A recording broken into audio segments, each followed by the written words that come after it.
Your web presence. Now, we just opened our eyes to the incredible opportunity online for reaching your audience. We touched briefly on a lot of exciting digital advertising methods and tools, but before we jump into those areas, we have to take a step back and make sure you're building a strong foundation.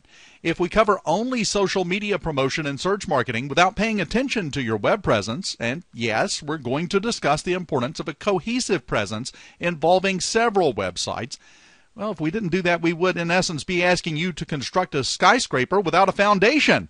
Foundation for a skyscraper should be around 5 stories deep below ground, or your skyscraper falls over. Now, let's start by looking at your primary company website. Then later on, we'll take you through how to quickly and easily create a cohesive presence across several websites, including a blog and social profiles, when we discuss social media. Your primary website is accountable to your business in much the same way a salesperson or employee is. Your website needs to fulfill these 6 primary relationships. It should educate your audience in a way that's easily digestible, allowing them to make an immediate buying decision. Immediate is important there. Or to interact with your company. It should allow them to reinforce your company brand and image, including your company mission, communications, visual impression, and overall character. It should establish your company and its officers, or a chosen representative, as thought leaders and authorities in your industry. It should generate leads and sales. This seems obvious, but I bet the majority of folks find their website kind of lacking in that area. Your website should build lasting relationships with your audience. That's an important and often overlooked role, and that leads us to your website's final duty, empowering your audience to buy more frequently, consistently, and at a higher dollar value. When push comes to shove and we look at the stark reality of growing a business, these are the only ways to grow a business. Now, what your website will not do, it will not miraculously receive traffic. Now, let's face it, some part of us always feels like that old saying, if we build it, they will come. Well, we've talked with dozens of companies who were baffled as to why they weren't making sales or getting leads online. They say, I built a beautiful website, but a gorgeous website can sometimes hurt your website's effectiveness. It definitely does not guarantee miraculous traffic.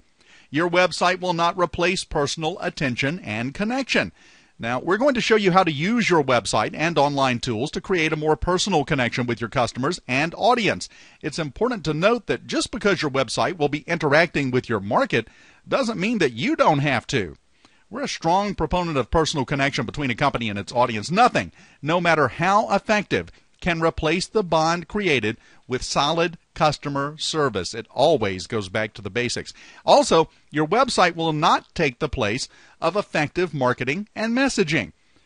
I don't know why this is, but it seems that most companies put up their websites but don't bother to craft their web copy or site layout with the same attention paid to collateral and traditional ads. Now, your website can only achieve its responsibilities if you properly craft its elements and, most importantly, test them to find out what your audience responds best to, and specifically your audience, because each audience is different. Now, let's dive into your primary website elements now. We're going to train you on the 6 most effective elements to dramatically increase the leverage of your website: homepage layout, navigation, design, calls to action, which, by the way, should appear on every single page of your website, individual landing pages targeted to specific segments of your audience, and the marketing channel you're using to drive visitors to it, and, importantly, tracking your site's statistics. Now, traditionally, we think of our homepage as the central part of our website that shows visitors every single area they can visit and introduces them to who you are and what you do. But testing and statistics have shown that the intuitive approach to the homepage actually causes most visitors to leave instantly. Websites keep their visitors longer and receive more traffic to other pages of their website if they have the counterintuitive approach. Your homepage is not your be-all, end-all first impression. You aren't blasting a marketing message that has only 1 minute to make an impression. You're building a relationship that can span hours and hopefully days and years. So your homepage's sole purpose is to get your visitor to stay on your site and instantly click into your site within their first 5 seconds. Now, this is accomplished by focusing your homepage to one primary visitor action you want them to take. This would amount to the first step you've designed in your marketing funnel.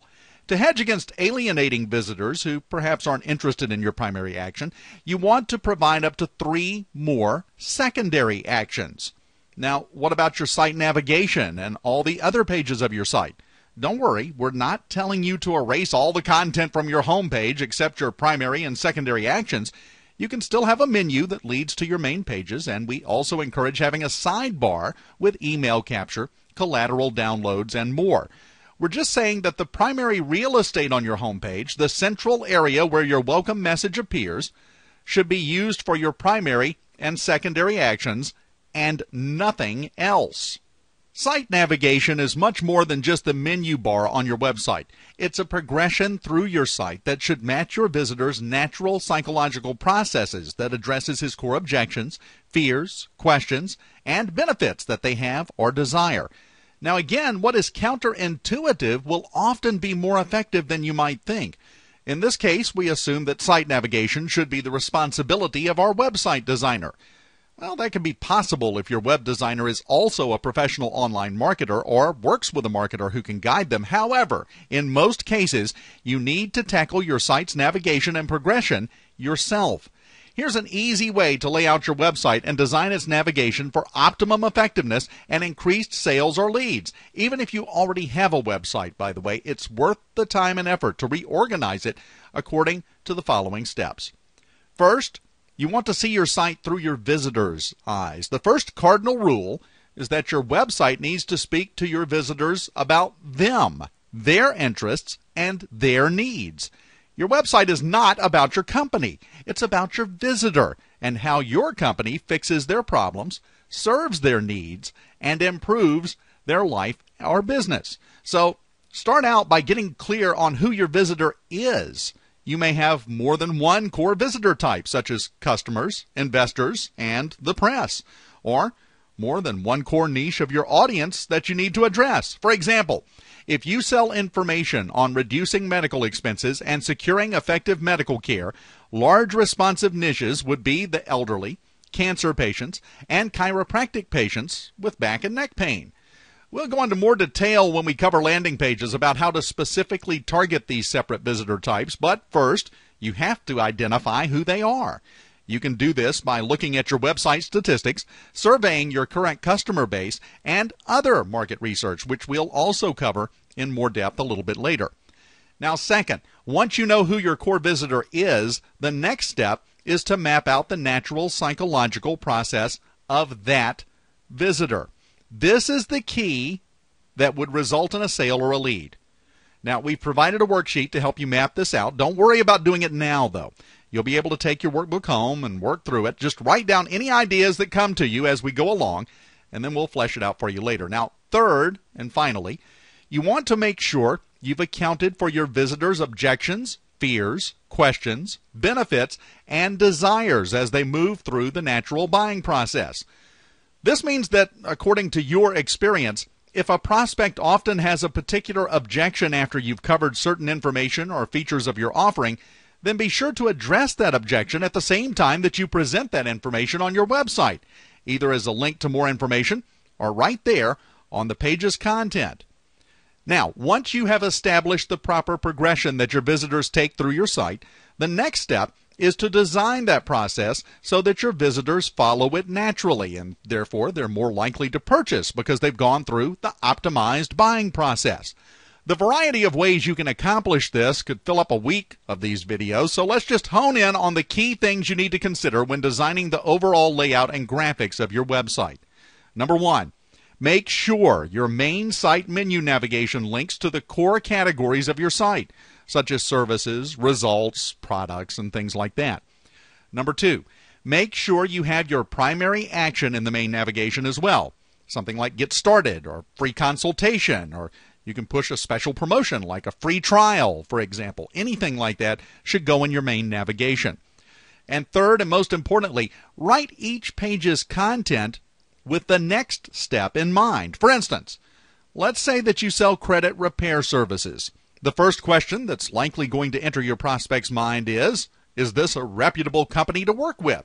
So right on the home page and the landing pages, in your header or below your primary and secondary call to actions, you may want to include a few brief bullet points establishing your company's accreditations, reputation, and years in business, things like that.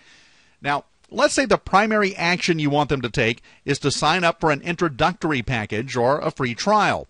Then your secondary actions would likely be a link to all available packages and an explanation of how credit repair works.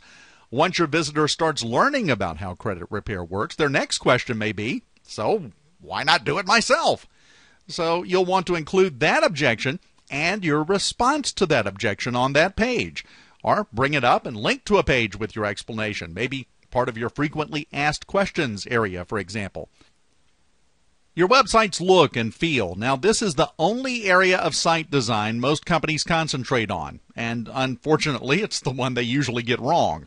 As we mentioned before, most businesses focus solely on having a pretty website. Now, the problem is, pretty doesn't sell. Effective writing sells. So the responsibility of your site's graphic design is to support your website's written content and not get in the way of it.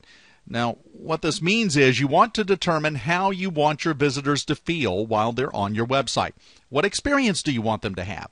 If you're an entertainment media company promoting a hip new movie or a phone, obviously you want your graphics and colors to pop and reinforce the experience of fun and youth and bright colors, designs, activity. Now, if you're a law firm, you want your colors and graphics to show a sense of conservative professionalism. Or, if you lean towards aggressive, dogged representation of your clients, you want your website design to communicate that with bold statements and colors and in-your-face writing without being obnoxious about it. Now, this leads to the one element of your website that matters most. You could get everything else we've talked about wrong. And if you just get this one thing right, you'll still be able to increase your website's effectiveness dramatically. You have to make sure that all content and graphics focus on your customer and his or her needs, not on your company and what you offer. Now, how is that possible? You still talk about your services and offerings, their features and benefits, but you do so by focusing on what the customer needs, wants, and worries about. Talk about the challenges they face and how you're the best option for addressing them. Not on all the cool widgets you have and the neat features only you really care about, without attaching them to benefits that customers care about the most. Now, another quick tip. Write to the individual, not to a vague plural audience. This will happen automatically if you create a single customer avatar that represents the average ideal customer that you have, and then talk to that avatar, not to the group. We provided an exercise in your workbook for describing your ideal customer, identifying key characteristics that apply globally to your client base, and building a customer avatar accordingly. Make sure you look through that section of the book. This is extremely important. Now, we want you to do that after we're done, though, because we still have a lot of stuff that we've got to get to. You have a checklist that will lead you through the workbook so you don't get lost or feel overwhelmed with what you need to do next. Just make sure you continue to refer to that.